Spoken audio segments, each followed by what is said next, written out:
Wala. Ginagawa yung computer namin eh. Yung ano, gumagana yung gas pump? Ay, yung parang ano, panghangin, gumagana? Yeah, sira po. Wala rin. Sige. Tagal na sira, di pa yung nagawa eh. Next time. Thank you. Sayang. Ayun. So fail tayo. Hindi tayo nakapagpahangin. Hindi rin tayo nakapagpagas.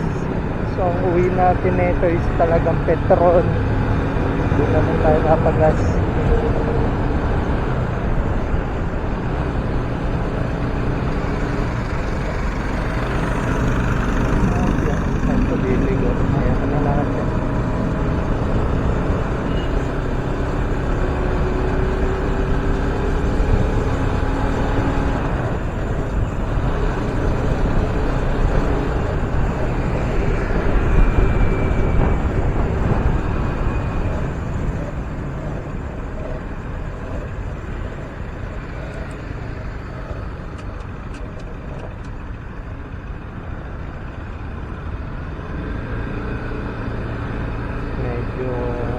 Nagdi-build up na yung traffic.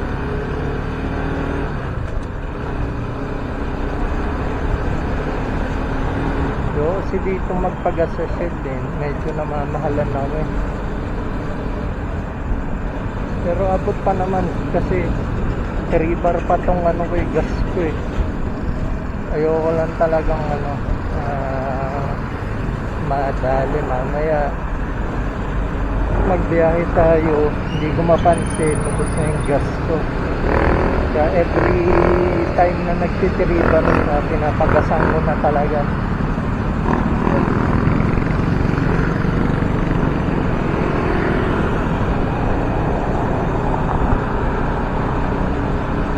Hindi ko alam kung magpapagas na ngayon o bukas na.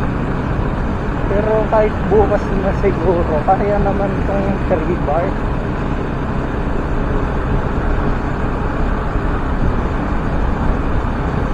Pero tignan natin pag kinati-kati ako kaya medyo ano na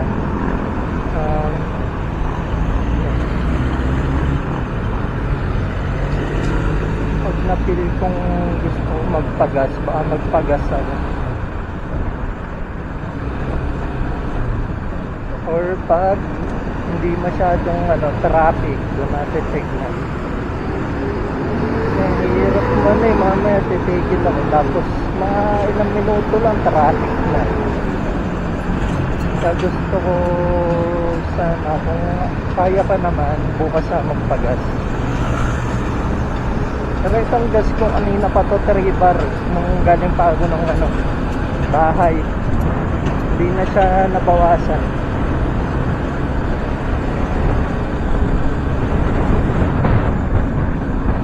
Kala ko nga magtutubar na siya pero thankfully hindi pa. Ibig sabihin marami pa yung bar niya.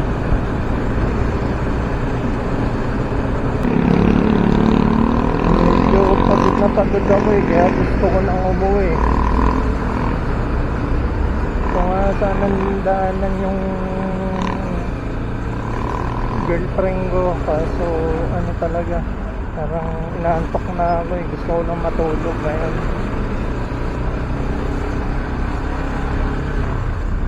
Pero kung ganahan ako, makadahanan ko talaga siya.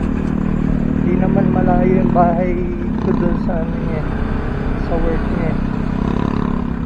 Ano lang talaga, inaantok lang talaga ako. Kasi pag mga gantong araw ginagabi siya. Normally ginagabi naman talaga siya lagi kasi may ginagawa siya doon sa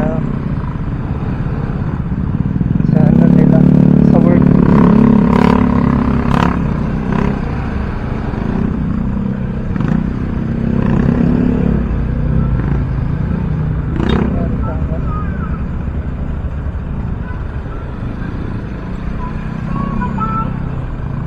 Tigan na yung buntot ng motor natin.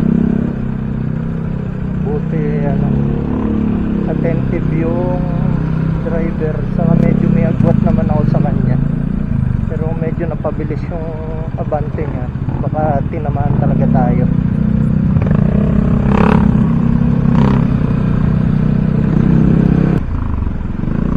Ito lang yung sa daan dito kasi yung mga ganito kung medyo hindi ka mag-iingat, bakit sumabit ka sa ibang motor ay sa sasakyan tulad niyan. Ano na lang nakasana ng loob tulad dito, papagewang-gewang na ako, dinidiskartehan ko na lang. Hindi ko alam kung dahil medyo luma na yung motor ko, kaya yung niya, parang bearing niya is maluwag. Hindi ko alam kung term, parang maluwag na ba, kaya parang gumigewang ako sa unting lubak o talagang nasa daan yun. Kasi pag napapansin ko yung ibang motor parang hindi naman ganito, yung mga nakakasabay ko sa kalsada parang chill lang sila sa dire-diretso. Ako kahit mga yung mga pinturang makakapal sa kalsada, parang pansin ko gumigewang ako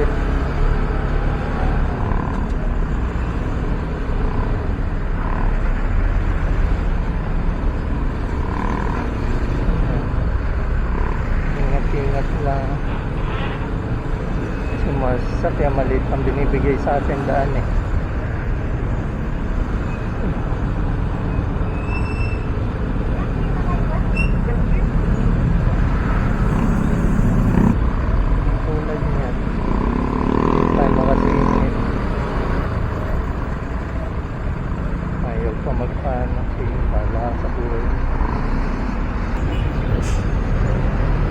malaki yan.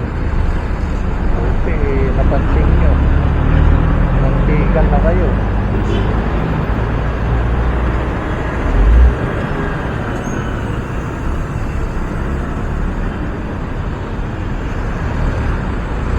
Dami nyo na. Ito na lang siguro pa. Tayo lang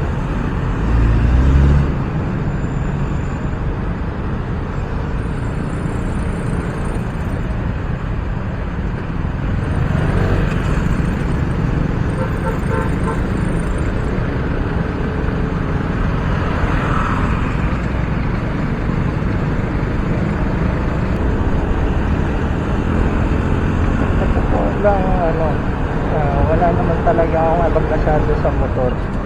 Katulad nito, umiinit yung motor, hindi ko alam kung may problema o talagang ganito lang yung mga gantong model ng motor. Kasi yun sa kapatid ko, dinadrive ko yun dati, hindi naman ganong malayo, pero never kong naranasang uminit yung makina nun. Hindi ko naranasan na mainit yung upuan. Pero ito, lagi kong na-experience.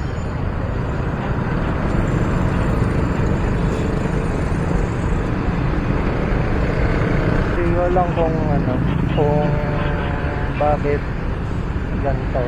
Siguro baka natural lang to. Kasi sabi ng iba na napagtanungan ko doon sa group, uminit daw talaga agad umaga na nito. Kasi nga 200cc siya.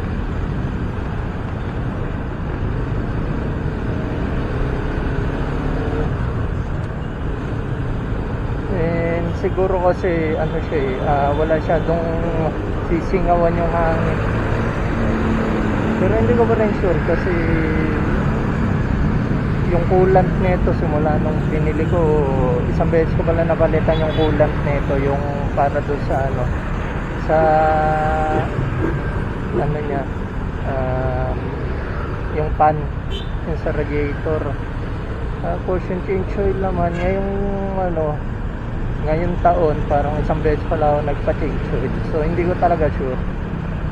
Sa ganda rin siguro kung may kakilala kung talagang gumagawa nito, kasi yung huli ko napagawan is napakalayo, kaya matamad na akong pumunta.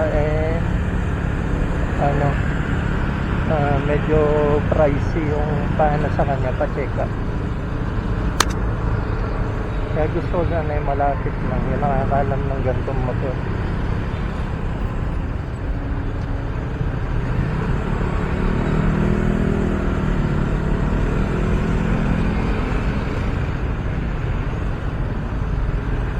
Siguro kung ano, yung sa mga nanonood sa akin, kung may ma-recommend kayong nagtitingin ng ano, mga sports bike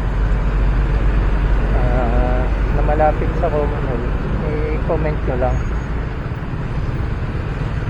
So wala talaga ako idea. Sa pag tinatingin ko to, talagang hindi ko alam, may tatanong ko eh.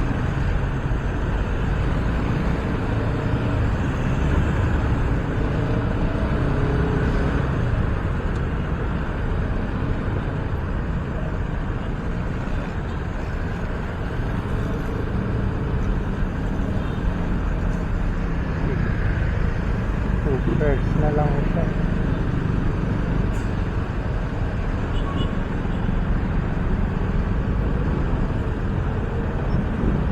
Siguro kaya pa naman to. Doon na tayo sa ano, Uni Oil sa Commonwealth magpagas. Kasi 2 bar pa naman.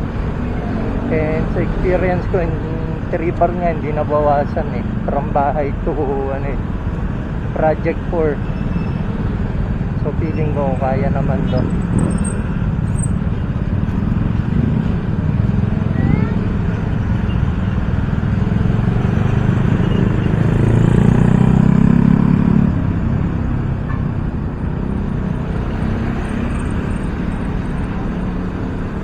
Siguro kung napapansin nyo sa mga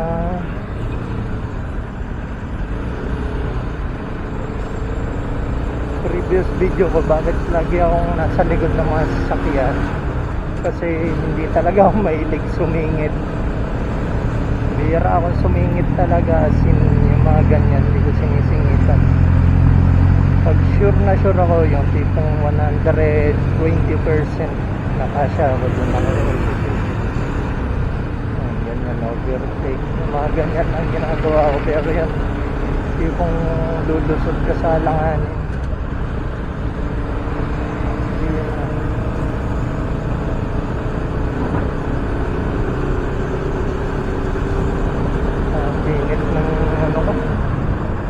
legs ko.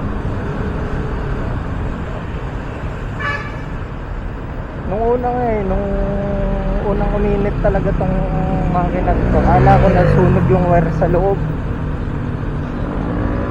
Hanggang ngayon naman iniisip ko pa rin yun, na baka sobrang init niya masunog yung mga wire sa loob. Ito yung cute ng motor ah.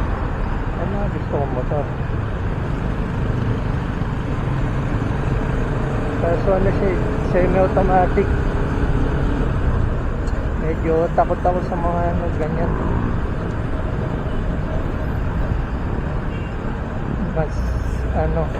Mas prefer ko talaga manual. Ayun yung ano eh, Honda na bago. Old school yung design niya, pero bagong model siya. Eh napakaganda nun. Yan yung mga gusto talagang motor.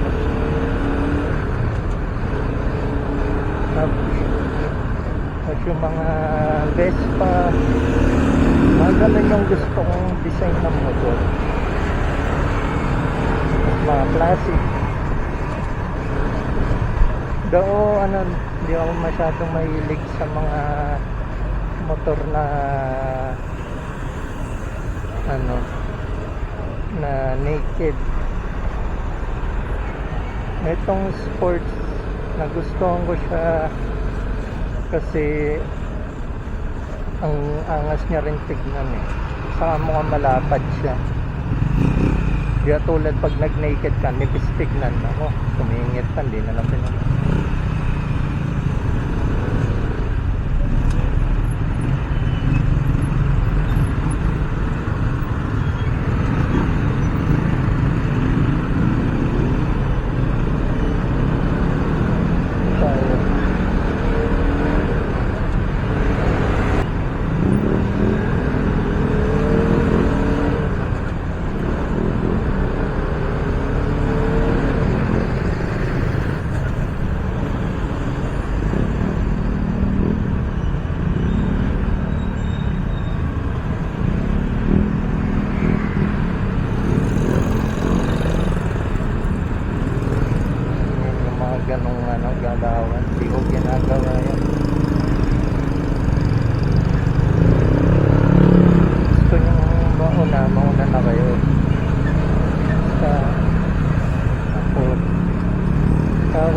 nasa safe ako, hindi ako ma-aksidente.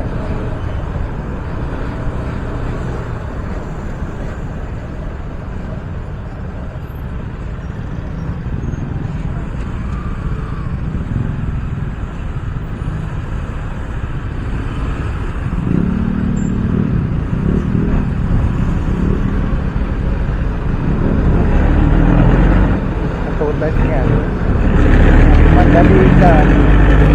Sabi nga nila, kahit anong madali mo, magkikita tayo sa stoplight.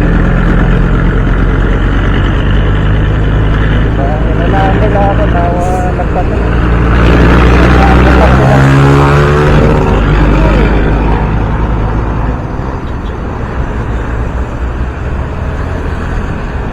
Hindi ko naman kailangan makipag-unahan sa mga yun kasi pauwi na ako eh.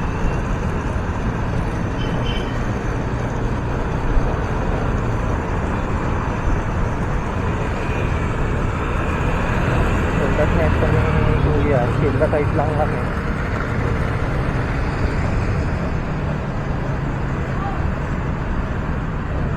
Yung mga papasok ng linya, paunahin mo na yan. Kasi hindi mo mapadaanin. Magtukos lang ng traffic, katulad yan, pinadaan mo.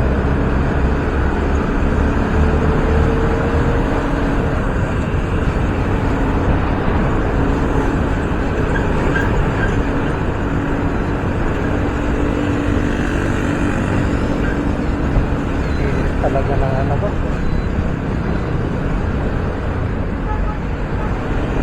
Init na ng legs ko. Sabi naman nila normal lang daw yun yung mainit yung legs pag ganito motor. Pero dahil hindi nga tayo marunong, naiinit na ano tayo, napaparanoid.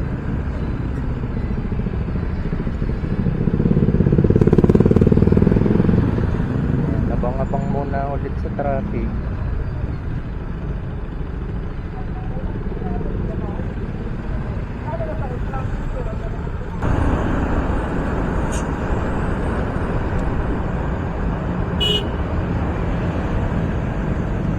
Dito nga pala.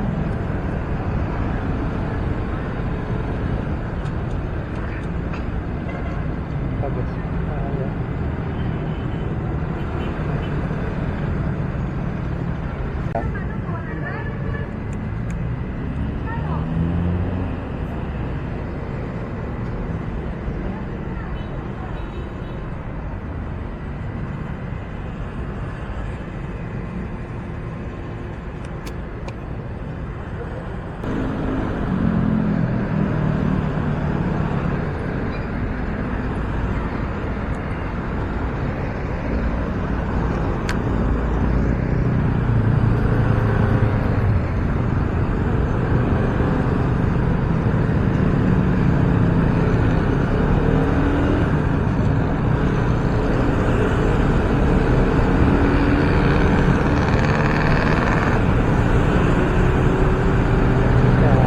Autopilot.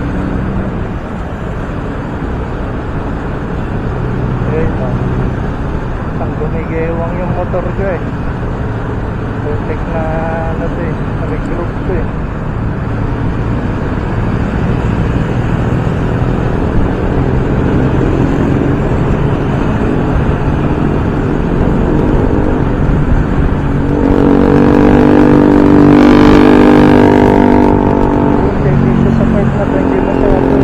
Talaga.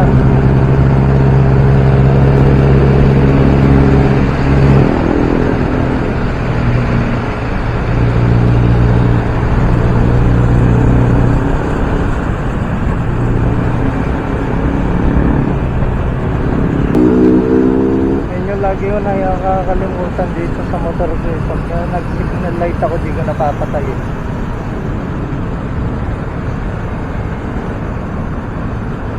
Medyo lumamig yung motor ko dahil sa gas.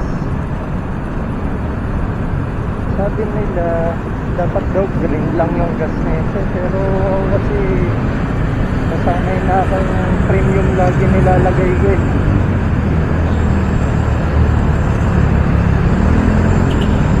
Kasi malakas daw sumunog yung premium.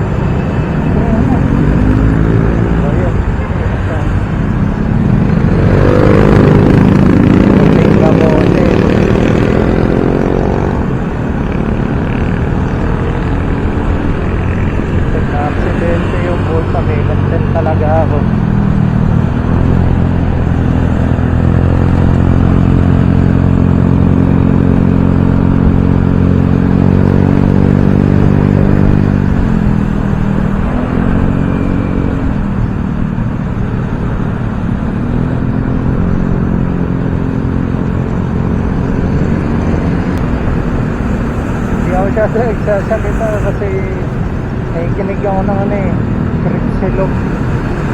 Nakikinig ako ng podcast. Eh, yung Cripsilog, lagi ko talagang pinapakinggan yun. Top 1 siya sa akin sa best podcast. Dati madalas ko napapakinggan mga barangay love story, tapos nag-evolve, naging mga nakakatakot, mga Sir Ned Hero. After nung kay Sir Ned, yung mga ibang horror podcast, katulad ng Wag Kang Lilingon, The Red Door Podcast. Kaso kaso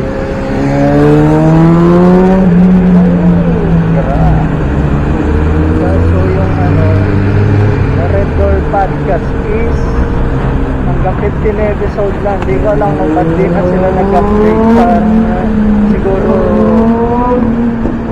ayaw na nung ayaw na ituloy ng host. Tapos ayun, habang nakikinig ako ng mga podcast, lang to, nag-random play lang talaga tong Cripsilog.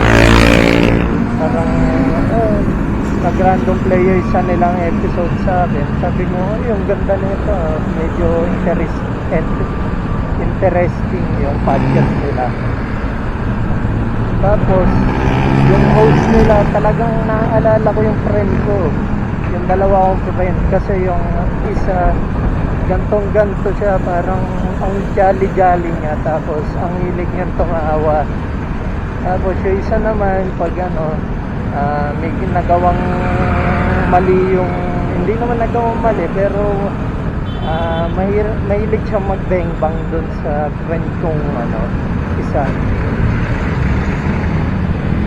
Tapos ang nakakatawa pa doon, parang yung isang host, kung paano siya magsalita, yung jolly-jolly nga, tapos medyo parang malambot. Tapos yung isa naman, ang tigas ng boses, parang lalaki, gano'n na gano'n yung kaibigan ko. Classmate ko yun nung high school. Eh, hanggang ngayon nakikita pa kami.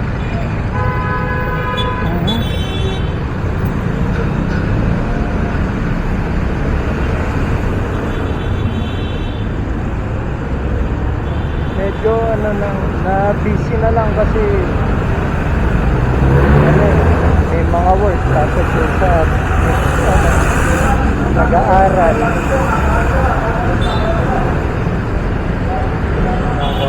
Ito talaga yung pinaka dito, delegadong part ng Commonwealth, pati yun sa Jollibee, susan ako na aksidente.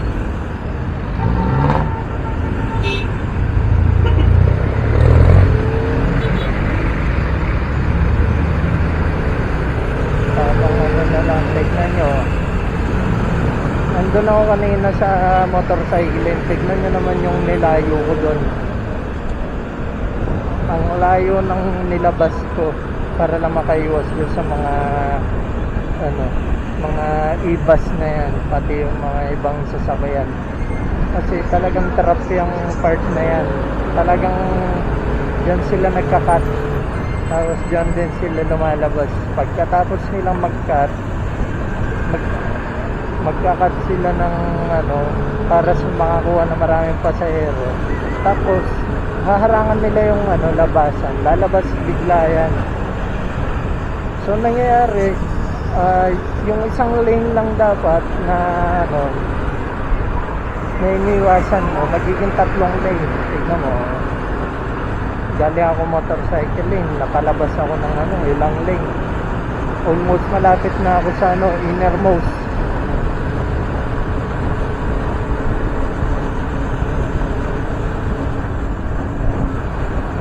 Buti nga dito sa bandang Jollibee, pagkalagpas ko ng Jollibee, wala na nanguhuli. Dati may nanguhuling dyan, mga MMDA. Tinanggal na siguro kasi nga naman, parang kumikitang kabuhayan eh.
signal ako sa U-turn pa lang.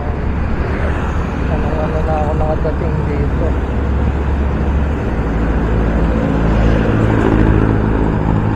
Yun yung mahirap. Buti na lang, sanay na ako ng first time kung mag U-turn dyan. Puta, kabado, ano talaga, kabado 20.